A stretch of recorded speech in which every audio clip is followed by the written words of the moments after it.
All right. I am joined today with one of my, one of the probably the closest friends I made, I think, in my previous career of touring. A guy that has been to me a musical role model, a male role model, father, husband. This is you're just a good human, man. I'm here today with Clint Lowery. So, Clint, welcome, man. Hey, man, thank you very much, man. That was a heartwarming intro there. I appreciate it. And I feel the same way, man. You've been one of those guys that, and I've told you this before, where I've just watched you from afar, watched you grow, and became friends with you. And then we started, there's not a ton of people in our industry on the music side that have had the same passion in terms of fitness and stuff like that. And just trying to do the right thing, man. You're like one of those dudes for sure. That's why I've always enjoyed Thanks, you, man. I think the first time I remember, I won't even say meeting you because I didn't meet you. It was an interaction. We were on the same, I don't know if it was a festival tour, but we were on the same bill. And I went out for a run and you were running and we just crossed. And I remember I'm like, fuck, Sevendust is on the playlist I'm listening to right now. And I just ran back Clint. Dude, that was so funny. I have a funny story. You might not even know. You were running these shuffled things. You had a backpack on, and everyone in the band and Sevendust was, because I was always doing stuff, and they were like, "Dude, this guy outside is just crushing these runs, man." So I went out and looked at you. I was like, "Who in the hell is this guy?" It's the most athletic musician I've ever seen, And then it was so funny. I'd see we do that. I remember that exact interaction, man. It was funny. I thought the same thing, and it was like, dude, that guy's like just ready to roll, man. So, man, you've been in the game, touring, writing hit songs, and living on the road for 2 decades, man.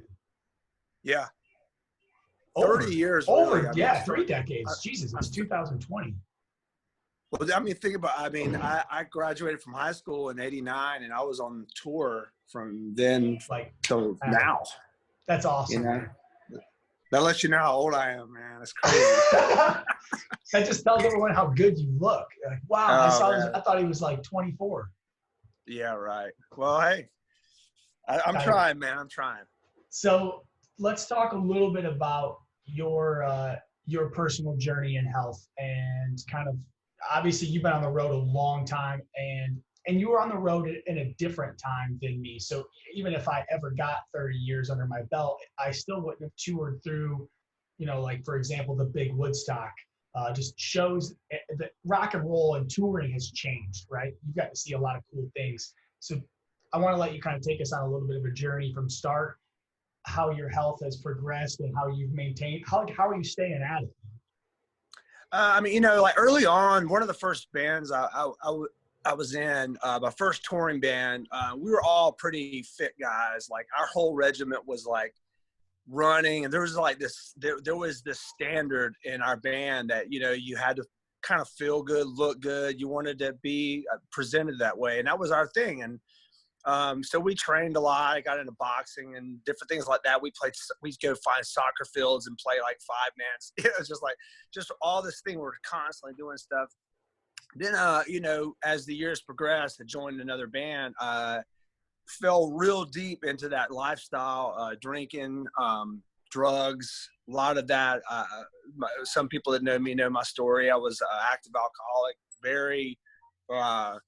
very much in the grips of that whole lifestyle, and overcame a big part of my life. Worked through that through about a decade or so. Hit a couple bottoms. I say a couple, a huge amount of bottoms, which I call they were great. They were the gift of desperation is what I needed.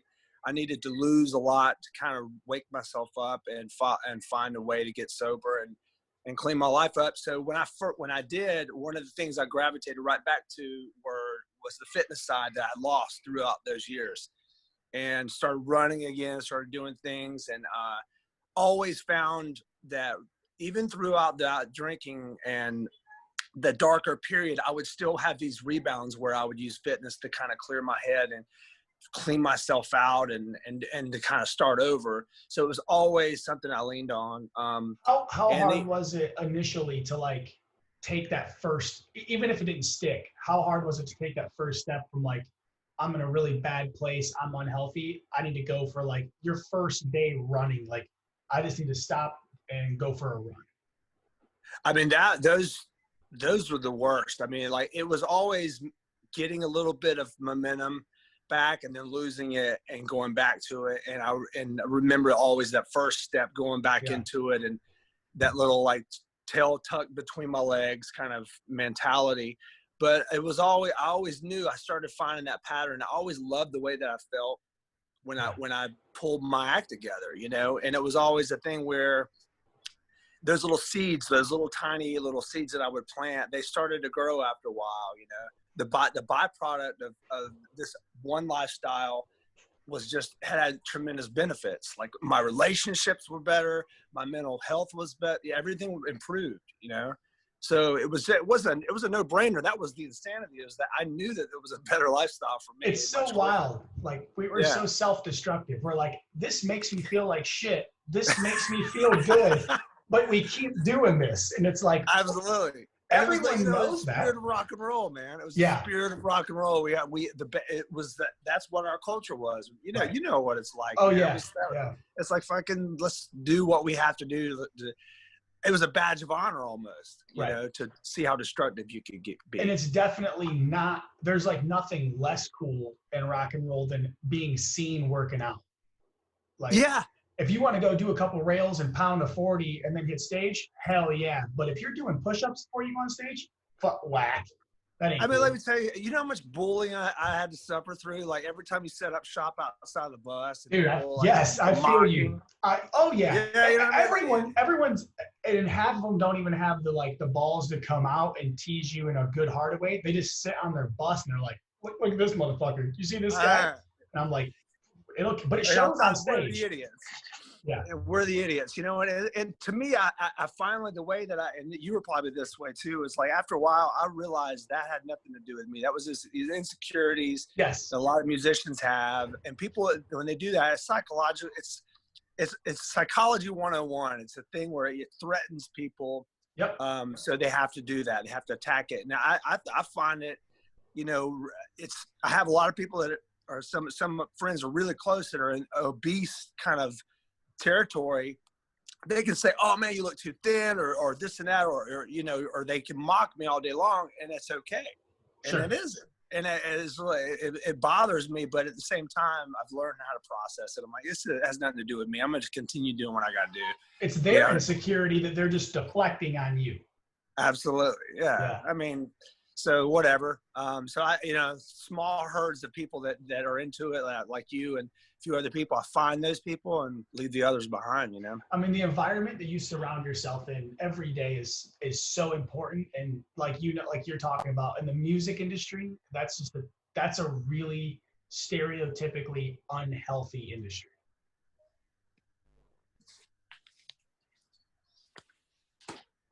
Yeah. It froze up for a second. Yeah. It's just, the industry is so unhealthy, and that environment can be so damaging, especially in the music industry. It's tough. Yeah. I'd like to say that there's a little bit of a shift in that culture there. I think so.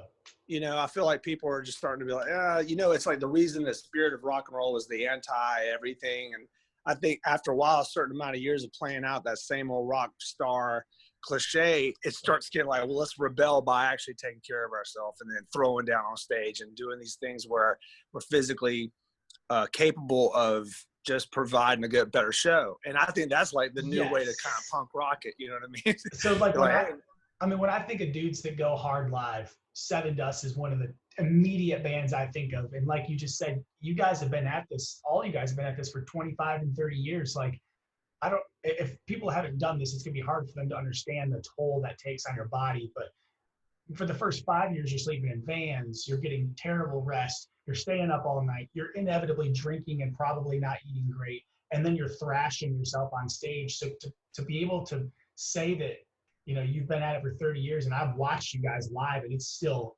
the fire is there. That's huge, man.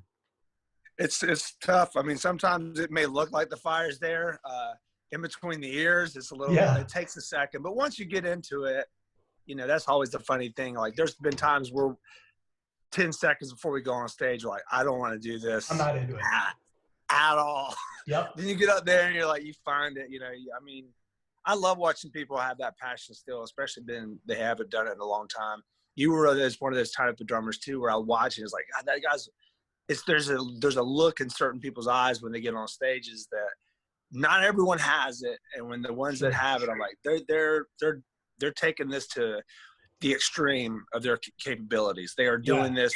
They care about this. And I can see it. And I think other people can too, you know? I think passion is a very identifiable and honest emotion that we don't always see. And you might not always know when someone's faking it. You might have a good actor, but you can always tell when someone is like, they're 10 out of 10 in, and the knob is cranked to maximum, and it's like they're pouring it on. Yeah. And then usually their performances reflects it, you know. Yeah. You know, so I've seen a lot of people extremely passionate and just not really great at their craft yet. Yeah. Which still, to me, is like respectful. I'm like, that I can respect that. Someone that is trying desperately to do something good, and they're, you know, and you see people that are extremely talented that are just phoning it in. You're like, you know what I mean? That happens in our industry a lot. Nothing kills me more than seeing an outstanding drummer who it looks like someone's behind him with like a gun in his back making him play the songs, and the dude's a killer player, and he's just like, yeah. I'm like, bro, what are you doing? Like, why are you having like, oh man, it kills me. The bored look is just like, you know, some people, that's their thing. That's their actual look, is like looking bored. That's their charm. But well, teach their own. So you come back out of the hole, you're back into the fitness world. Kind of take us through that journey, fast forwarding to where you are now, and tell us a little bit about how your training, whatever that was, running or whatever, how has that evolved over time? Oh man, it's changed a lot. Like once I got sober for the last time, I got sober back in 2007, October 24th, 2007. Once I did that, I knew that the fitness thing was going to stick. I did the basic stuff that a lot of people do, running. I would go in a gym every now and then. I would curl and bench and do the basic stuff. Then, you know, I just started finding these new routines. I actually, which is funny, my wife, she had her second child, and she had gone and tried CrossFit.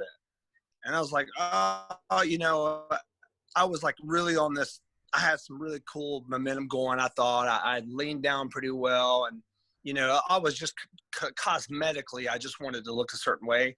Wasn't really focusing in on actual fitness and data and different things. So, and my strength game was completely my weak spot. So she did this. She's like, you would love this. This is great. So I immediately go there and check it out, go through the on-ramp, and I'm intimidated by it at first. I walk in one of the first days, like these elite athletes, they were like doing, I think, 30 muscle ups for time. And it was one of those where you walk in, you're like, whoa, this is, and so I had a little bit of conditioning. I fell in love with it pretty quick, even though it was very humbling. Any overhead work, snatching, overhead squats, obviously a weak point in a lot of people's game. Going in, never had lifted an Olympic lift, no Olympic lifts outside of the standards. So it was all, I was humbled by it, but I knew that I would be able to do some of these, I would do well in the conditioning aspect of it. Sure. So I fell in love with it, and that opened me up to Olympic lifting, gymnastics, all the things that CrossFit kind of covers. And that's expanded on. Now I'm you know, in terms of the fitness, I loved CrossFit because in anything with intensity was just appealed to me, because psychologically, I had a lot of stress. Even though I was sober, I battled with depression. I battled with a lot of different psychological things. Once I removed all those things, everything, the drugs and alcohol, mind-altering things, had improved. But I was still an overeater. I was still had voids in my life. I still had things that I was trying to fill those holes with. So the fitness kept that at bay. So the high intensity things, it was a meditative kind of workout for me, because you can't think of anything else when you're in that pain cave, when you're in that really extreme sport, it's just really difficult to think about problems or anything. So I love that aspect. I'd met a couple people that were in the same kind of mindset. I met a couple of the bad boys in the class, and we would just go and find these grueling workouts, hero workouts, and all that stuff. So yeah, it just evolved, and now I'm in the I'm trying to do the Peloton, I'm into cycling, and just different things. And it opened up the CrossFit community, kind of opened up. There's so much you can do. I learned so much, and I went and got a little level 1, and I got a little deeper into the coaching aspect of it, but had tremendous respect for real coaches. I was dabbling in it just because I loved what it was. I had no real skill or my ability to coach. I looked at that. I looked with you and other people like that with tremendous respect. There's a lot of responsibility that goes with that. And I just, a lot of people, and especially within the CrossFit stigma that's out there. And so I respected that, but it just kind of evolved, and it's kind of got me to a place where I switch things up a lot, but at the same time, the fundamental thing is I need to have at least 30 minutes to an hour of training a day, every day. And when I rest, it's still, there's things that I'll do, mobility, just things like that. But mentally, it's been the biggest the benefit of actually keeping this consistent. That meditation that it has kept most of my mental struggles at bay. I mean, I really credit it that much. And my sobriety has been it's been a huge part of my sobriety as well. I think that's such a really heavy message, that maybe a lot of us start CrossFit for one reason, whether it's to compete or to look a certain way. And what you find over time is it really provides you, well, any exercise provides you with this 30 to 60 minute window of mindfulness where your brain is quiet. I mean, it's screaming, your body is on fire and it hates you, but your brain is relaxed and it's quiet. And especially after it's done, when you're just lying on the floor, I feel like you're so in tune with yourself. Absolutely. I think that's one of the things that people bond, because there's a euphoric feeling at the end of it. I feel the stress taken out of my body. I feel my mood is enhanced. There's just so much, I can't preach it enough. And I don't know what I would do without it. And then one thing that's kind of, that I have to pay attention to too, is when I can't train, my attitude when I can't do something, it's like I have to work on that, because I'm an asshole. Oh, absolutely, man. 100%. My wife will be like, you need to go do something. Yep. You know what I mean? And that's something I need to work on. And that was hard for me. Oh man, I could imagine. Because routine is, right now we're in a great opportunity to create a new routine, right? With COVID lockdown, but on the road, every day is a little bit different. And so, I'd get into it with the guys, and they're like, sound check's at noon. And I'm like, well, I can only go to the gym from 11 to 1, so I won't be at sound check. Piss off. Like, otherwise I'm an asshole if I don't get to go work out. Yeah, man. And I bet your guys probably have started understanding that after a while. Like, let's just let this dude. Yeah. Everyone has to compromise. Yeah. Give me my 2 hours in the middle of the afternoon. You guys can throw it down at night, and I'll be in my bed asleep. But just let me have this. Yeah. And when we hit the stage, because I got to work out, I'm going to shred it. Like, I'm going to be in a good place. But if I don't, I go on stage with a bad attitude. Yeah, I'm losing my games, man. Yeah, we're all human, man. Everyone has insecurities and everyone has doubts. That's absolutely true, man. That's awesome, dude. So what do you do what's your exercise routine like on the road? On the road, well, it's a routine. Like you said, it changes every day. But one thing that's kind of I've found to be most successful way is I do like in advance. I'll find the CrossFit gyms or regular gyms that are in the particular area on Yelp, email coaches, email owners, connect with them, spend some tickets, whatever, try to hustle my way in so I can have that set up for the next day. It's like I plan it out. And I enjoy it. One of my favorite things to do is get in my bunk the night before, reach out, try to connect, get a timeline together, just so that's kind of set up. And then I'd find a little coffee place beside the gym and all these different things like that. And so once I find the gym, then I get to the place, have my little coffee, go train, do whatever is available that day. Yeah. If there's nothing available, I'll usually have some sort of kettlebells, some sort of barbell or something at some apparatus at the venue that I take with me as a fail-safe, and write out my own little workout for that particular day. Some days I'm in the mood to just take a couple kettlebells and put it in the corner and just put something together.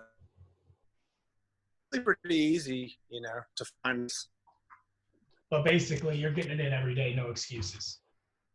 Every day, something. I mean, a lot of times I've been beside dumpsters doing burpees. I've been in landfills, with dust and everything, doing double unders and sprints. And there's something you can do every way. Hotel room workouts. I mean, a million different versions and variations of that.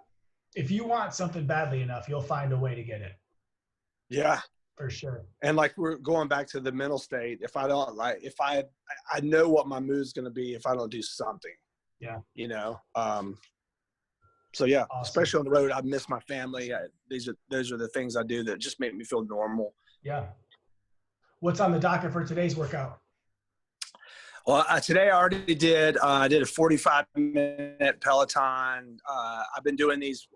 The overall output, I'm trying to reach certain goals for those.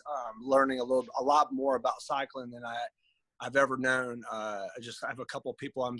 I'll find a new kind of fitness realm, find people that are really good at it, and connect with them. Like you've been one of those guys to me, and so I did that. It's kind of my usual morning conditioning.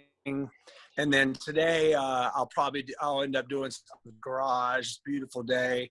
Open the garage up and listen to country music and blast it, and just kind of get after it. Do some deadlifts.